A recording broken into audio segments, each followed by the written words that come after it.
ଓଁ ନମୋ ଭଗବତେ ବାସୁଦେବାୟ ନମଃ। ଯତ୍ର ଯୋଗେଶ୍ୱରଂ କୃଷ୍ଣ ଯତ୍ର ପାର୍ଥୋ ଧନୁର୍ଧର ତତ୍ର ଶ୍ରୀବିଜୟୋ ଭୂତି ଧ୍ରୁବା ନୀତିର୍ମତିର୍ମମ। ଶ୍ରୀ ପରମାତ୍ମନେ ନମଃ।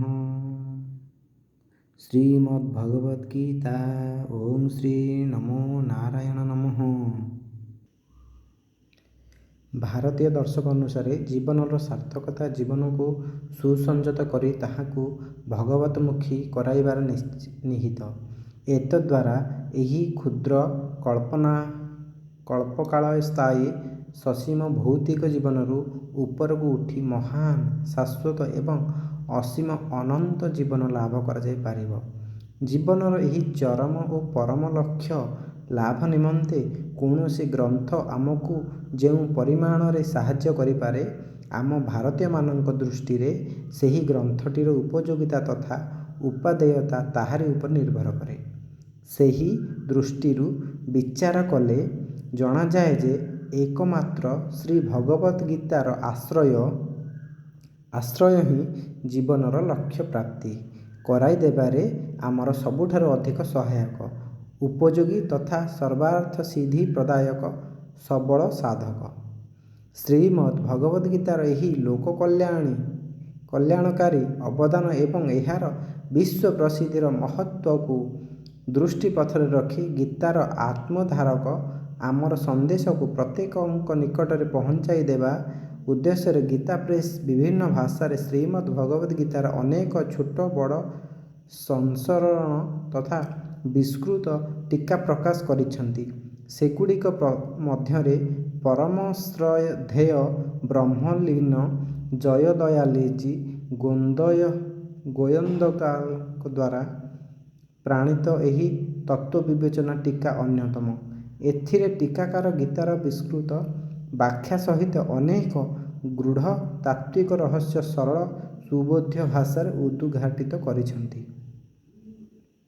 ଶ୍ଲୋକରେ ବ୍ୟବହୃତ ବିଭିନ୍ନ ପଦର ଗୂଢ଼ାର୍ଥ ପ୍ରୟୋଗ ଓ ମହତ୍ତ୍ୱ ଜାଣିବାକୁ ପାଠକଙ୍କ ମନରେ ଯେଉଁ ଜିଜ୍ଞାସା ଜାତ ହୁଏ, ତାକୁ ଦୃଷ୍ଟିରେ ରଖି ଟୀକାକାର ପ୍ରାୟ 2500 ପ୍ରଶ୍ନ ଉତ୍ତର ମାଧ୍ୟମରେ ଶ୍ଲୋକଗୁଡ଼ିକର ଅର୍ଥ ପ୍ରାଞ୍ଜଳ କରିଦେଇଛନ୍ତି ଏବଂ ବିଭିନ୍ନ ପ୍ରଖ୍ୟାୟିକା, ଇତିହାସ, ଉଦାହରଣ ଓ ଶାସ୍ତ୍ର ପ୍ରମାଣ ଯୋଗାଇ ଦେଇ ସମସ୍ତ ବିଷୟକୁ ସ୍ପଷ୍ଟ ଓ ପୁଷ୍ଟ କରିବା ନିମନ୍ତେ ସଫଳ ଉଦ୍ୟମ କରିଛନ୍ତି।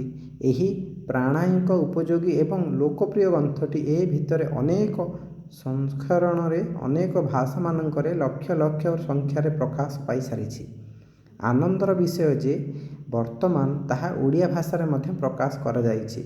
ଆମର ଆଶା ଓ ବିଶ୍ୱାସ ଯେ ଏହି ଓଡ଼ିଆ ସଂସ୍କରଣଟି ପାଠକମାନଙ୍କର ଧ୍ୟାନ ଆକର୍ଷଣ କରି ଗୀତାର ପଠନ ପାଠନରେ ସେମାନଙ୍କୁ ଅଧିକାଧିକ ପ୍ରବୃତ୍ତ କରାଇବ ଏବଂ ପ୍ରେମୀ ପାଠକବୃନ୍ଦ ଓ ଜିଜ୍ଞାସୁଗଣ ଏହାଦ୍ୱାରା ବିଶେଷ ଲାଭାନ୍ୱିତ ହେବେ।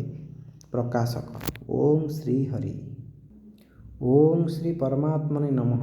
ବିଭିନ୍ନ ଶାସ୍ତ୍ର ଅଧ୍ୟୟନ କରି ଏବଂ ମହାପୁରୁଷମାନଙ୍କର ବଚନ ଗ୍ରହଣ କରି ମୁଁ ଏହି ସିଦ୍ଧାନ୍ତରେ ପହଞ୍ଚିଛି ଯେ ଶ୍ରୀମଦ୍ ଭଗବତ୍ ଗୀତା ପରି କଲ୍ୟାଣକାରୀ ହୋଇ ସଂସାରରେ କୌଣସି ବି ଉପଯୋଗୀ ଗ୍ରନ୍ଥ ନାହିଁ। ଗୀତାରେ ଜ୍ଞାନଯୋଗ, ଧ୍ୟାନଯୋଗ, କର୍ମଯୋଗ, ଭକ୍ତିଯୋଗ ଏବଂ ଅନ୍ୟ ଯେତେ ସବୁ ସାଧନା କୁହାଯାଇଛି, ତନ୍ମଧ୍ୟରୁ ଯେକୌଣସି ବି ସାଧନା ନିଜର ଶ୍ରଦ୍ଧା, ରୁଚି ଏବଂ ଯୋଗ୍ୟତା ଅନୁସାରେ କରିଚାଲିଲେ ମନୁଷ୍ୟର ଶୀଘ୍ର କଲ୍ୟାଣ ହୋଇପାରିବ। ଅତଏବ ଉପଯୁକ୍ତ ସାଧନାର ତଥା ପରମାତ୍ମାଙ୍କର ତତ୍ତ୍ୱ ରହସ୍ୟ ଜାଣିବା ନିମନ୍ତେ ଶ୍ରଦ୍ଧା ଓ ପ୍ରେମପୂର୍ବକ ମହାପୁରୁଷମାନଙ୍କର ବା ସେମାନଙ୍କ ଅଭାବରେ ଉଚ୍ଚକୋଟୀର ସାଧକମାନଙ୍କର ସଙ୍ଗ ଲାଭ କରିବାର ବିଶେଷ ଚେଷ୍ଟାରେ ବ୍ରତୀ ହୋଇ ଅର୍ଥ ଓ ଭାବ ସହିତ ଗୀତା ମନନ କରିବା ତଥା ତଦନୁସାରେ ଜୀବନ ଗଢ଼ିବା ନିମନ୍ତେ ଆପ୍ରାଣ ପ୍ରଯତ୍ନ କରିବା ଆବଶ୍ୟକ। କାର୍ତ୍ତିକ ଶୁକ୍ଳ ଦ୍ୱାଦଶ କ୍ରିମ୍ନ ସମ୍ବତ 2006 ମୁକାବାଙ୍କୁଡ଼ା। ନିବେଦକ ଜୟଦୟାଲ ଗୋହନ୍ଦକା। ଏ ହେଉଛି ଗୀତାର ପ୍ରଥମ, ଦ୍ୱିତୀୟ, ତୃତୀୟ, ଚତୁର୍ଥ, ପଞ୍ଚମ କରି ଆରମ୍ଭ କରି 18 ଅଧ୍ୟାୟ ପର୍ଯ୍ୟନ୍ତ ସମସ୍ତ ଅଷ୍ଟାଧ୍ୟାୟ। ଗୀତା ପଢ଼ିବା ପରେ ଗୀତାର ମାହାତ୍ମ୍ୟ ବର୍ଣ୍ଣନା କରିବା ସବୁଠୁ ହେଉଛି।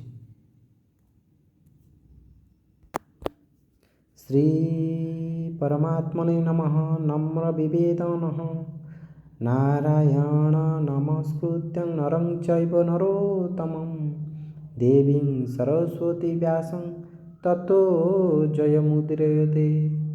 त्वमेव माता च पिता त्वमेव बन्धुश्च सखा त्वमेव विद्या द्रविणं त्वमेव सर्वं मम देवदेव। वसुदेवसुतं देव कंसचारूरमर्दनं देवकी परमानन्द कृष्ण वन्दे जगद्गुरुं। ଗୀତାର ମହିମା।